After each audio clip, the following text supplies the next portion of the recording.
Is the XMacro the new gold standard carry gun? Today, we're going to look at the performance of this gun to see if something else can finally take the spot of the oh-so-loved and at the same time hated Glock 19.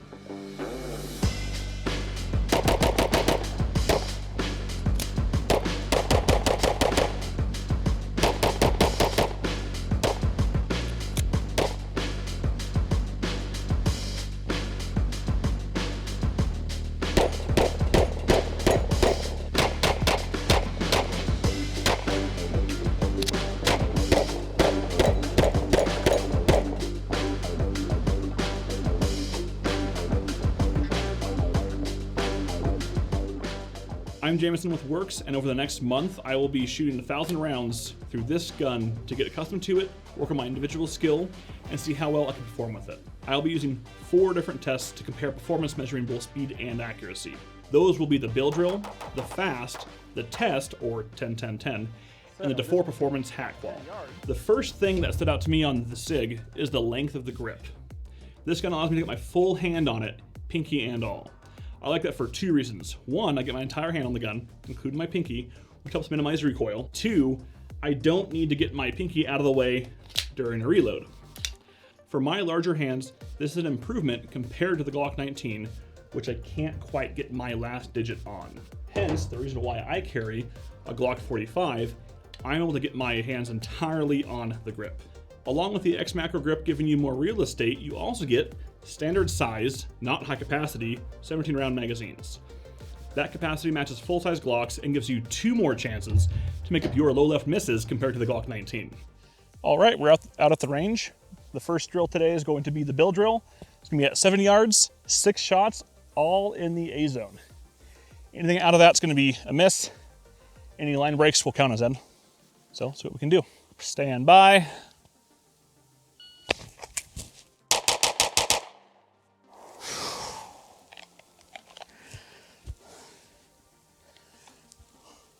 We have a 2:31 total time. We got 1 high. For me, that draw was bad. I did not quite get that on the draw. 1:52 is my draw time. I had a 1-7 split, a 1-5, a 1-7, a 1-7, and a 1-3. I tried to make it up for my split times. Because of that, I shot one a bit high there. The other 5, 1, 2, 3, 4, 5, and then 1 out was in. I can really push limits on the gun. Comparing it to like a Glock 45 or a larger gun, for me, even when I'm at about 1,000 rounds with it now and a lot of dry fire with it, it's still a little hard to get a consistent purchase, right? When you get to the marriage of that grip as you're pressing out, I'm still not quite perfect on there compared to like a Glock 45 or a Sig 320. Even with a larger capacity than the 19, it is slimmer in profile.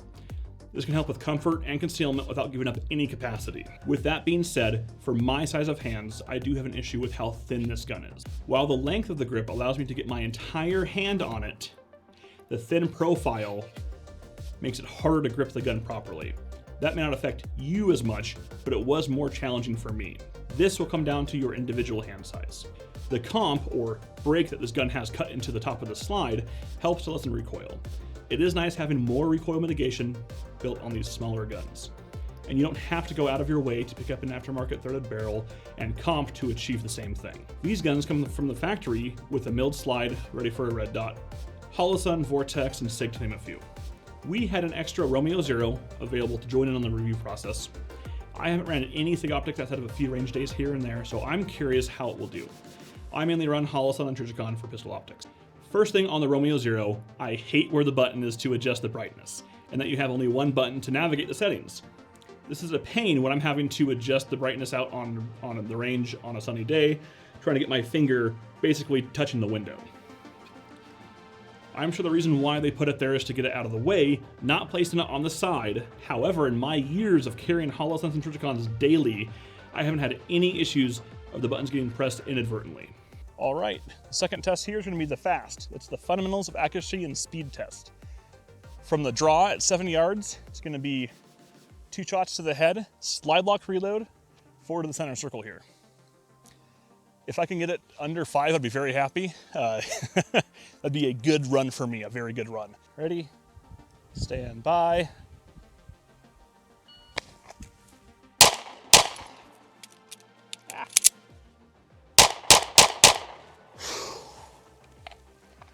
6.16 is total time.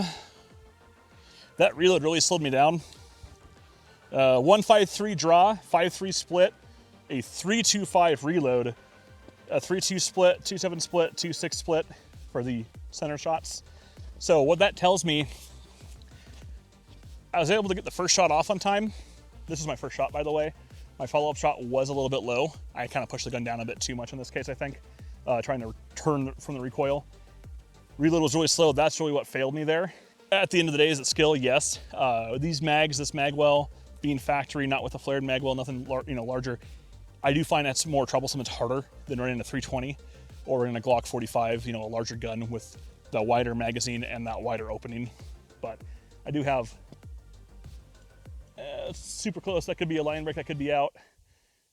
I think that's out. So I keep going back and forth comparing the recoil control of the XMacro to smaller guns like the Glock 43 XMOS and P365 XL, and larger guns like the Glock 19 and 45.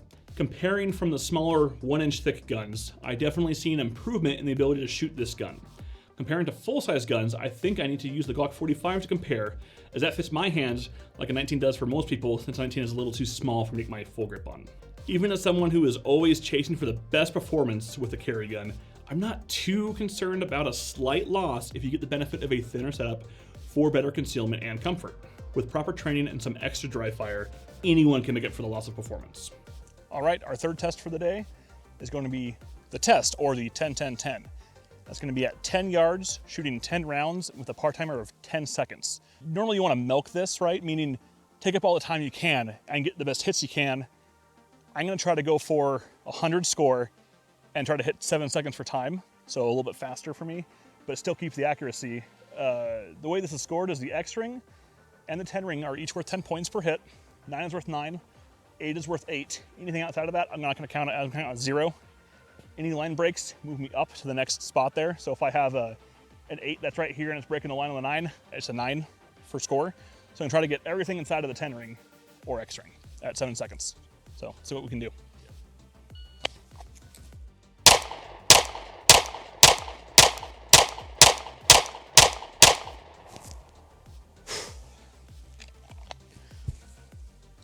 I usually place a buzzer for a par time for a beep. However, I came in at 6:48. So I made it for time. 172 draw, kind of slow, 6.4, 5.9, 5.4, 5.5, 5.5, 4.8, 4.8, 4.8, and a 4.5 for split. So pretty consistent overall. 1, 2, 3, 4, 5, 6, 7, 8, 9, 10. So that's 10 all on here. From there, I don't think, paper's a little bit kind of pushed out here. I don't think that would have been a line break or that, so I'm not going to count them as that. So I have 1, 2, 3, 4, 5 down. So it's a 95 at, what did I say? 6.48. Yeah, so 6 point, yeah, with a 95 score. I beat the time by a half second, so I'm very happy on that side of things. This is still pretty good. I have everything in the black still. 95 is not bad, honestly, with that gun. With all of that being said, splits aren't the only thing that matters here. Another big thing to consider is light support. What lights can you mount on this thing? Compact lights such as the Streamlight TLR7 sub fit on here great. The standard TLR7A fits as well, just understand different holster makers generally support one or the other, not many support both setups. Here at Werkz, we went with the TLR7 sub for support for our holsters. We prefer that because it's a little bit better form factor with the smaller gun.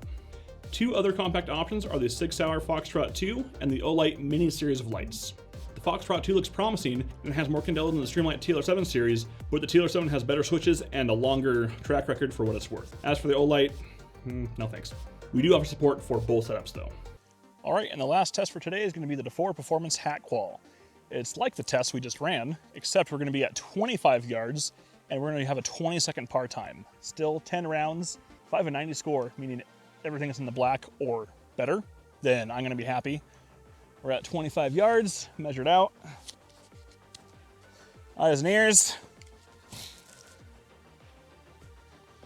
20 seconds. Take it slow, get the hits. 10 shots on the buzzer.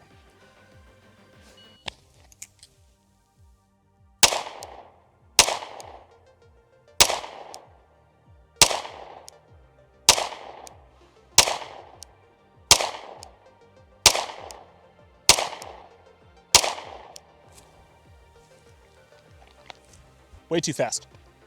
There's 20 seconds. So that was probably like 15. 14.98. Way too fast. I'm not milking it out like I should.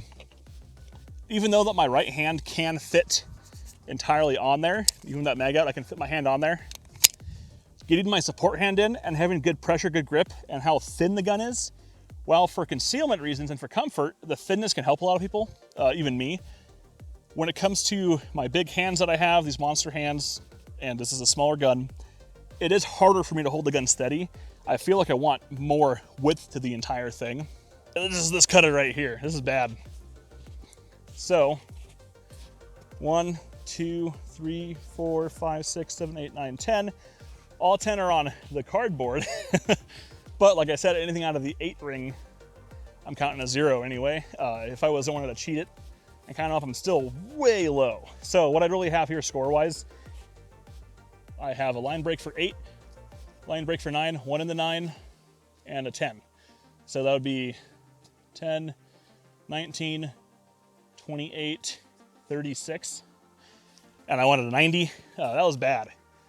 That was real bad. Now, from a performance standpoint, 100% terrible. We like to think of things defensively as well. If I were to stand up here, am I hitting the guy? Yeah, but I want to have more accountability than that. Might be moving. It might be farther away than 25 yards. Might be 40 yards away, for example. So I'm not happy at all with that. I think that there's a balance of skill, of course, but it's a lot harder to run that. In my last review with the Glock 40, I'm trying to remember where I had my score at. I don't think I had anything outside of the 8 ring. I had 1 out. I think I had like 1 low. Everything else was on paper, and it was a lot better than this. I think that's partially me, of course, but a lot of that is just harder for the gun size. So it's just too thin for me. It's a lot harder to actually have these really accurate shots out at distance. You may be wondering if we are sponsored by anyone. Here at Werkz, our mission is to provide everyone a precision fit holster supporting their pistol and light, because it is critical to identify the target day or night. We take no sponsorship, we just want to provide you with good content that can help you make your decisions based on your needs. If you would like to support us, feel free to go over to our website and check out what we have to offer. The light that works best for you will depend on your environment as well as your occupation. I see weapon-mounted lights in 2 major categories, compact and full size. For compact lights, I think that the Streamlight TLR7 series of lights is the gold standard. The balance of size and output allow you to keep your setup compact, but still have usable light to gather enough information in many situations. This is definitely going to be better closer in, as when you get out past 25 yards, the light gets less and less effective. I don't buy gear and train based on one specific scenario of a defensive encounter, whether it's based off of real data or theory. Instead, I like to try to be well-rounded enough with my skill set so I can hopefully react with a high degree of execution and have the tools to support me working through a variety of situations. That variety of situations can vary greatly depending on where you live and what you do. In my case, I live pretty rural. I work in a small town and there isn't a lot of ambient light at night. The sun and whatever lights I choose to have on me are going to be my light sources. We have a lot of open areas where I'm at. The stronger the light, the better. If I need light to first see, to identify something, I'm going to be using my handheld light, as it's just not safe to point your gun in an area without first seeing who and what is there. Going with a high performance weapon light is high on my list. The Surefire X300 Turbo allows me to see much further than the TLR7. Even though the shooting performance hasn't dropped enough to stop me from going to the XMacro, my requirement for a high output light is what keeps me from giving up my Glock 45. If you are currently running a full-size gun with a higher powered light like the X300, TLR1, or PL350, then I would recommend staying there. If you are running a compact gun with a TLR7 or lesser compact light, then I think switching to the XMacro is a no-brainer. Now, if you're running a gun with no light, I highly recommend to pick up the XMacro with a TLR7 sub. I will take the larger gun and light, as I get to keep my powerhouse X300 Turbo, depending on your body size as well as your holster choice. You may not be giving up much on comfort or concealment staying with a larger setup. Sorry for that long-winded rant. Let's go ahead and wrap this up. The Sig P365 XMacro, a good compact solution that paired with a TLR7 sub is a great setup to go with. It won't hinder your ability to put rounds on target, but it will limit your choice in weapon-mounted light.